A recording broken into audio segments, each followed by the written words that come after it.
En el Festival Sarelia, edición 2022, conocimos gratas experiencias de colegas feministas como Graciela Tiburcio Loaiza, periodista feminista de Lima, Perú. Conversamos de diferentes temas. En primer lugar, preguntamos sobre su participación en el Festival Sarelia, realizado en Ecuador en el mes de septiembre, albergando a varias mujeres periodistas de América Latina. Bueno, esta es la tercera vez que participo en el festival. La primera vez fue en el 2019, justo cuando se realizó el primer Festival Sarelia. Luego en el 2020 participé de manera virtual porque ya había llegado la pandemia y me alegra mucho haber vuelto aquí en esta edición que es mixta, ¿no? Presencial y virtual en el 2022 y como siempre ha vuelto a ser una experiencia muy bonita porque de hecho yo sí considero que, y al igual que mis compañeras que están presentes, consideramos que es bastante importante que las periodistas feministas de Latinoamérica podamos estar conectadas, podamos intercambiar experiencias, construir lazos, formar redes que nos ayuden también a sostener el trabajo que tenemos, a hacer una agenda en común también para seguir transformando el periodismo desde nuestros propios feminismos, ¿no? Nos cuenta sobre las dificultades que tienen las mujeres para ejercer un periodismo feminista en su país. Bueno, en general en Perú el movimiento feminista todavía a nivel nacional no tiene mucha fuerza, ¿no? También es porque en Perú tenemos una sociedad bastante conservadora. Si bien es cierto, esto ha ido cambiando con los últimos años, ¿no? Hemos avanzado en algunos derechos, pero ahorita en la actualidad tenemos un Congreso que es prácticamente como el 80 o el 90% conservador, de derecha, fundamentalista, ¿no? Que nos están tratando de quitar la educación sexual integral. Ahorita están con un proyecto de ley que también quiere anular el aborto terapéutico, que es el único que tenemos despenalizado en Perú cuando la vida de la gestante está en riesgo, ¿no? Pero incluso con eso se aplica en los hospitales, por ejemplo, ¿no? O sea, tenemos muchos casos de mujeres, niñas y adolescentes que cuando han exigido el aborto terapéutico se los han negado o han dilatado el proceso de aprobación y han esperado a que lleguen al límite de las 23 semanas de gestación, ¿no? O 24 semanas y dicen, no, ya no puedes, se te pasó el tiempo, ¿no? O a veces ni siquiera les informan que pueden acceder al aborto terapéutico. Y bueno, sobre eso sí somos varias colegas, hablando yo de la realidad de Lima, porque la realidad en regiones también es distinta. Sé que hay esfuerzos también de colegas que se asumen como periodistas feministas, que están cubriendo sus propias realidades en regiones fuera de la capital en Perú.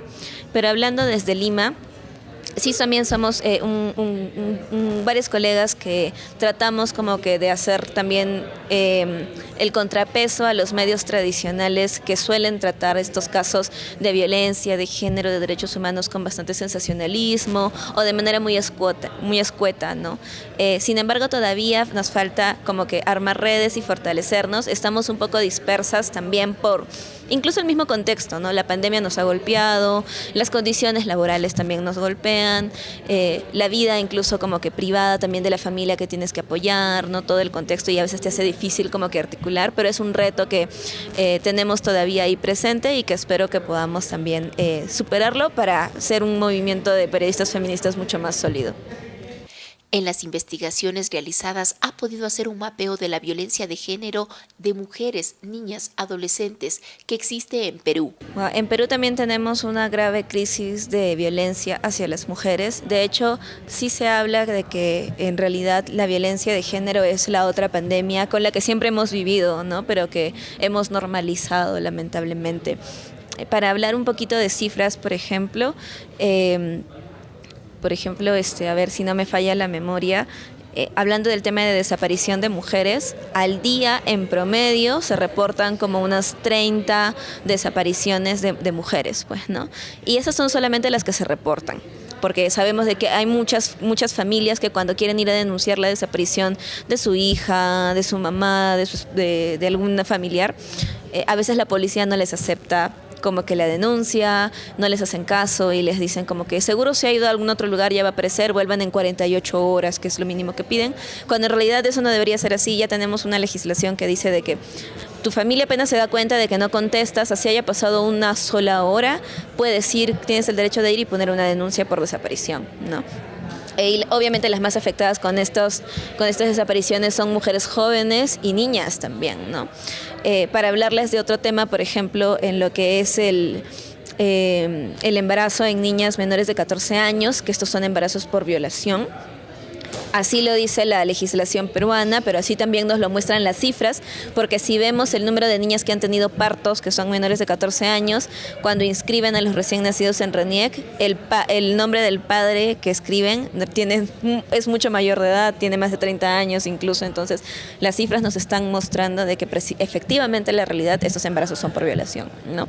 Y es bastante lamentable también, solamente en este año, hasta finales de septiembre, o si no me equivoco, hasta quincena de septiembre más o menos, ya tenemos casi 1000 niñas menores de 14 años que han tenido algún parto por violación, ¿no? Obviamente esas también solamente son las niñas que han sido registradas por el Ministerio de Salud, que es como que el órgano central que ve la salud a nivel nacional. Pero también hay otros hospitales públicos como el CIS, E-Salud, también, que es otro sistema que tenemos, las clínicas por ahí de repente, como que algunas clínicas comunitarias que también hay, donde las niñas pueden también tener partos, y esos partos no los tenemos registrados, porque no tenemos como un registro unificado, ¿no?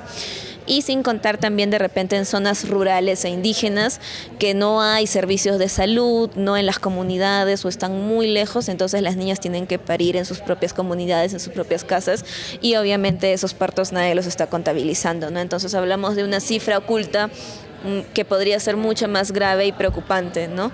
Y bueno, en los casos de violencia de género en general ya como que ni hablar, ¿no? O sea, terminamos los años con cifras de denuncias alarmantes como 40.000 denuncias, ¿no? ¿Cuántos de esos casos tienen sanciones?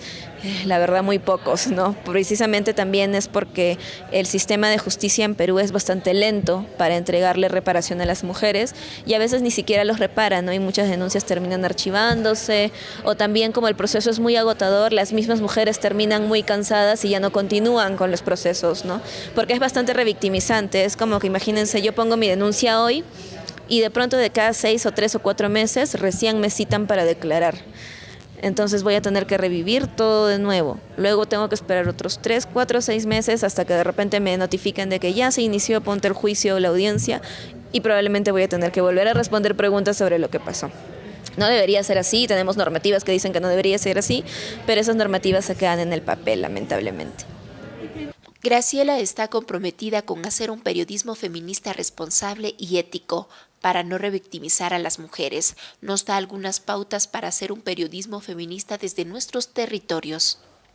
Desde el periodismo siempre he considerado que tenemos muchas herramientas y una tribuna muy amplia para realmente poder construir una sociedad, o sociedades, mejor dicho, en los cuales las mujeres puedan tener vidas dignas y que sus derechos sean respetados, ¿no?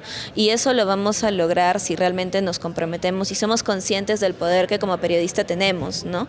Porque como periodistas formamos también imaginarios o reforzamos los estereotipos que hay en la sociedad. Entonces, todos los reportajes y trabajos periodísticos que produzcamos en relación a estos temas realmente tienen que ser trabajados con la mayor ética posible, es más, con toda la ética que tengamos, consultadas con fuentes que realmente sean especialistas y voces, por decirlo de alguna forma, autorizadas del tema, ¿no? No solamente tocar sobre estos temas en días emblemáticos como 8 de marzo o el 25 de noviembre, o solamente cuando hay un plantón o cuando de repente se ha hecho mediático algún caso de violencia, no. Este tema lo tenemos que hablar siempre, tenemos que estar disputando los temas de derechos de las mujeres y disidencias sexogenéricas todo el tiempo, porque los medios tradicionales al menos no lo van a estar sacando, o si lo sacan lo van a estar tocando de una forma bastante sensacionalista, ¿no? Y desde el periodismo feminista creo que tenemos que seguir tratando de inclinar la balanza al favor de los derechos de las mujeres, porque al final, ¿qué es el periodismo sino intentar también construir un mundo mejor, ¿no? Y transformar el periodismo desde el feminismo se va a traducir de alguna forma también en un mecanismo para seguir transformando nuestras sociedades y nuestras realidades en un mundo donde realmente todas, todos y todes podamos disfrutar de nuestros derechos a plenitud.